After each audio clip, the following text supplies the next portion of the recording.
여러분, 착상이 돼서 진짜 임신을 하면요. 인대기를 해도 두 줄이 안 나오는데 몸이 먼저 반응을 합니다. 놀라운 건요. 피검사로도 정말 미미한 수치인데도 불구하고 임신한 몸은 완전 그 전과 다른 모드로 바뀌더라고요. 극심한 피로감과 사타구니 통증, 심지어 조금 더 시간이 지나야 나오는 입덧 증상까지 경험하시는 분들이 계셨고요. 증산놀이라고만은 할 수 없는 그런 반응들이죠. 오늘 영상을 보시면서 이거 나랑 똑같은데 하는 순간도 있으실 수 있고, 반대로 나는 이런 증상은 없었는데 하시는 부분도 있을 수 있습니다. 제가 직접 겪었던 변화들과 많은 임산부들이 공통적으로 경험했던 이야기들을 함께 담아봤으니 여러분의 경험과도 한번 비교해보세요. 사람마다 나타나는 증상은 조금씩 다르지만 오늘 영상을 통해 나만 그런 게 아니었구나 하는 마음이 드셨으면 좋겠습니다. 첫 번째, 제가 직접 겪은 극 초기 증상이에요. 이건 증상놀이가 아니다 싶었던 순간이었는데요. 저는 6개월간 자연임신을 시도하다가 난임병원에서 인공수정이랑 시험관을 둘 다 해본 케이스예요. 난임센터를 다니게 되면서 제일 처음에 피검사와 나팔관 조영술로 난임 진단을 먼저 받게 됩니다. 난임에 대한 내용은 다음 편에서 자세히 다뤄볼게요. 그 후에 저는 인공수정을 한 번, 시험관 2번을 하고 그냥 여러 가지 이유로 다시 인공수정으로 돌아갔는데 그때 임신이 됐습니다. 인공수정을 하면 정확한 배란일을 아니까 착상일도 어림짐작이 되거든요. 그래서 제가 언제 어떤 증상을 느꼈는지 누구보다 정확하게 기록할 수 있었어요. 여러분은 안 믿으실지 모르겠는데 저는 한 달에 한 번씩 아따가 하고 배란통도 잘 느끼는 편이에요. 그래서 저는 착상통을 무조건 느끼겠다. 항상 말하고 다니던 사람이었어요. 아니나 다를까 이때쯤이면 내가 임신이고 착상통이 있었을 텐데 했을 시기에 착상통을 딱 느꼈습니다. 이날 기준으로 2에서 3일 후부터 이건 증상놀이일 수가 없다 싶은 증상들이 나타나기 시작했습니다. 이상하게 헛트름이 계속 나오고 화살로 배를 찌르는 듯한 느낌? 진짜 극심한 피로감에 땅이 나를 끌어당기는 느낌이 들 정도로 심했었어요. 거기에 감기 증상처럼 미열이 나기 시작했고 목도 붓기 시작했습니다. 배란일 기준 11일차에는 저 이때 임태기를 한번 해봤어요. 제가 처음에 인공수정 시험관 했을 때도 한 번도 보지 못한 두 줄을 이때는 소변을 묻히기만 해도 바로 두 줄이 나왔었습니다. 배란일 기준 14일차 임신 4주차. 그렇게 병원 예약 날짜가 다가와서 피검사를 했는데 HCG 수치가 208로 임신 확정이 되었었어요. 임신 4주차에는 안 그래도 변비가 있는 편인데도 불구하고 더 극심한 변비에 시달렸고요. 사타구니가 엄청 당겼었어요. 어지러움, 식욕 저하, 그리고 잘 때 화장실을 2~3번 무조건 깨서 갔었고요. 임신 5주차에도 변비, 옆으로 돌아서 자면 배가 당기고 식욕이 좀 저하됐었어요. 근데 이때 마늘이랑 생무가 그렇게 땡기더라고요. 그리고 임신 6주차부터는 치즈맛 잔뜩 먹어서 속이 니글거리는 그런 속이 유지되다가 매운 국물류가 엄청 땡기고 그리고 자궁이 조금씩 커져서 그런지 변비 때문인지 모르겠는데 아랫배가 계속 불편했었습니다. 밤에 여전히 자다가 방광이 눌려서 무조건 2번 이상씩 깼고요. 임신 8주부터는 입덧이 가장 피크였어요.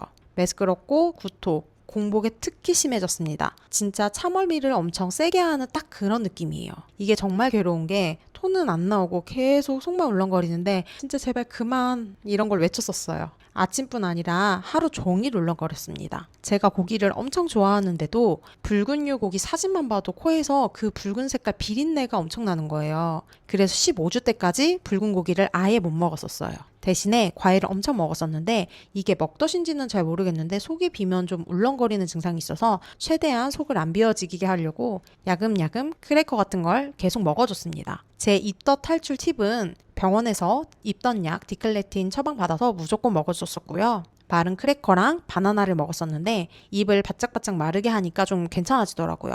그리고 찬 음식, 시중 아이스크림 중에 저는 이 와 제품이 정말 잘 맞았었어요. 그리고 입덧 사탕을 자주 드신다고 하는데 저는 이게 먹으면 입이 텁텁해져서 약간 속을 더 안 좋게 하는 느낌이 들더라고요. 그래서 저는 안 먹었습니다. 그 뒤로 15주차까지 입덧과 변비에 쭉 시달렸고요. 심장 박동수가 엄청 빨라졌었어요. 가슴 두근거림도 심해졌고요. 그리고 제일 힘들었던 게 자는데 다리에 쥐가 그렇게 나더라고요. 습관적으로 기지개를 킬 때마다 다리에 쥐가 너무 나서 밤에 막 버둥거리면서 일어났었어요.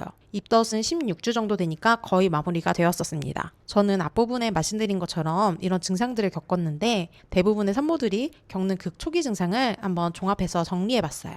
대부분 산모들이 겪는 극초기 증상이에요. 착상 전에는 극초기 증상이 없어요. 보통 이전 생리일 기준 그러니까 배란 후 3일에서 8일 착산 무렵부터 슬슬 증상이 나타나기 시작합니다. 그리고 누구나 다 겪는 것도 아니고 사람마다 완전히 증상이 다르게 와요. 이 증상들은 생리전 증후군이랑 진짜 비슷해서 증상만으로 임신을 단정 지을 수가 없어요. 제일 정확한 건 배란 후 10일에서 14일에 임시 테스트기를 해보고 병원 가서 검사를 받는 거예요. 이때 정말 증상놀이 많이 하실 거예요. 자, 그럼 사람들이 공통으로 많이 말하는 그 초기 증상들 정리해 볼게요.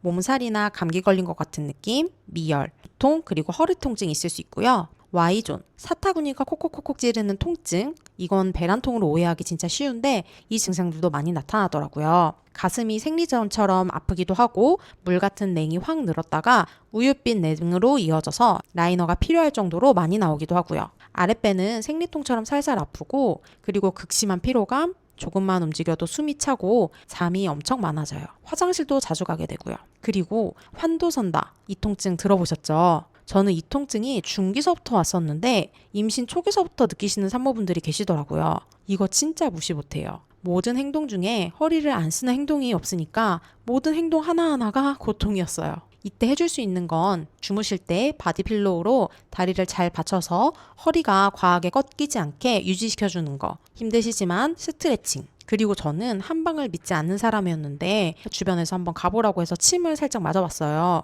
이게 저는 생각보다 도움이 되더라고요. 이 통증은 정말 산모분들이 겪지 않았으면 하는 통증 중에 하나랍니다. 이 많은 증상들 중에서 실제로 겪은 분들이 이건 진짜 평소랑 달랐다 하고 꼽은 건 극심한 피로감, 미열, 그리고 잠이 엄청 쏟아지고요. 냉의 증가, 잦은 소변, 이 5가지였어요. 이게 임신 때문인지 원래 있었던 편두통이나 빈혈, 배란통, PMS 때문인지는 헷갈려들 하시더라고요. 마지막으로 임신 확인 과정은 이렇게 흘러가요. 배란 후 8일쯤 얼리 임태기로 희미한 두주를 보고 매일 선이 진해지는 걸 확인하시다가 배란 후 16일쯤 대조선보다 진해져요. 그리고 임신 5주쯤에 병원에서 아기집을 확인하게 되는 거죠. 임신 초기 1주차에서부터 13주차 때까지는 유산 위험성이 제일 높은 시기예요. 이때 아기의 뇌랑 심장, 장기가 다 만들어지거든요. 그래서 약물이나 음주 제일 예민할 시기고요. 입덧도 이때 시작됐는데 10명 중 6명이 겪으니까 나만 유난인 거 절대 아니에요. 병원 첫 반문 시기는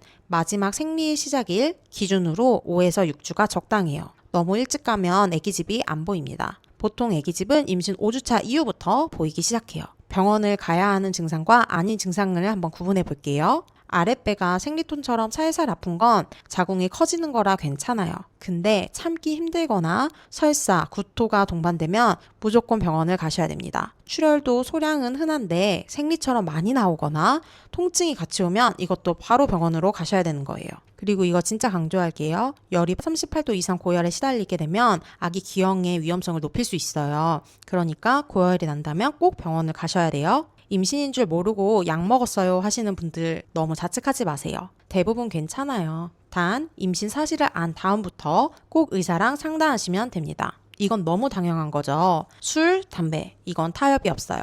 알게 된 순간 무조건 끊으세요. 반대로 걱정 덜 하셔도 되는 것들도 있습니다. 매운 음식 그리고 어른들이 먹지 말라는 팥, 녹두, 파인애플 이런 건 일반 식사량이면 괜찮아요. 커피도 하루 한 잔 정도는 괜찮습니다. 결국 핵심은 딱 3가지예요. 많은 출혈, 심한 통증, 38도 이상 고열 이런 거 있으면 망설이지 말고 바로 병원에 가시고 나머지는 너무 걱정 말고 집에서 한번 푹 쉬어보세요. 그래도 증상이 계속 지속되거나 너무 심해지면 꼭 병원을 찾으셨으면 좋겠습니다. 정리할게요. 극초기 증상으로는 미열, 피로, Y존 통증, 그리고 냉이 많아지고 졸려집니다. 가장 정확한 확인은 배란 후 10에서 14일 정도 이후에 임태기를 해보시고 2줄이 나왔다? 그러면 병원에 가서 확인을 해보시면 됩니다. 병원 첫 반문 시기는 생리일 기준 5에서 6주 후에 가시면 되고요. 즉시 병원을 가셔야 되는 증상으로는 고열, 많은 출혈, 심한 복통 이때는 바로 병원을 가시면 됩니다. 저도 임신 초기 증상엔 하나하나 울고 웃었어요.